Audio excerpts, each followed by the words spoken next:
Hi guys, welcome back to my channel. Do you want to use voice chat in Roblox but don't know how to enable it?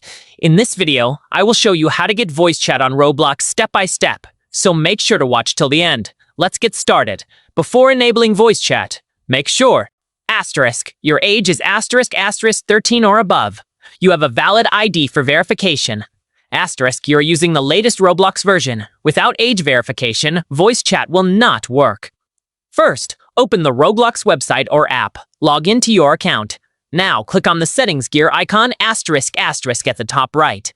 Go to Account Info section. Find the option Verify My Age. Click on it and scan your ID card. CNIC per Pascal Sport.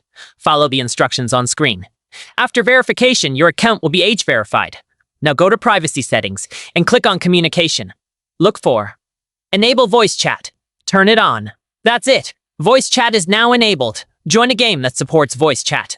You will see a mic icon above your character. Click it to talk. Make sure your microphone is working properly. If voice chat is not working, try this. That's it. Now you know how to get voice chat on Roblox. Thanks for watching.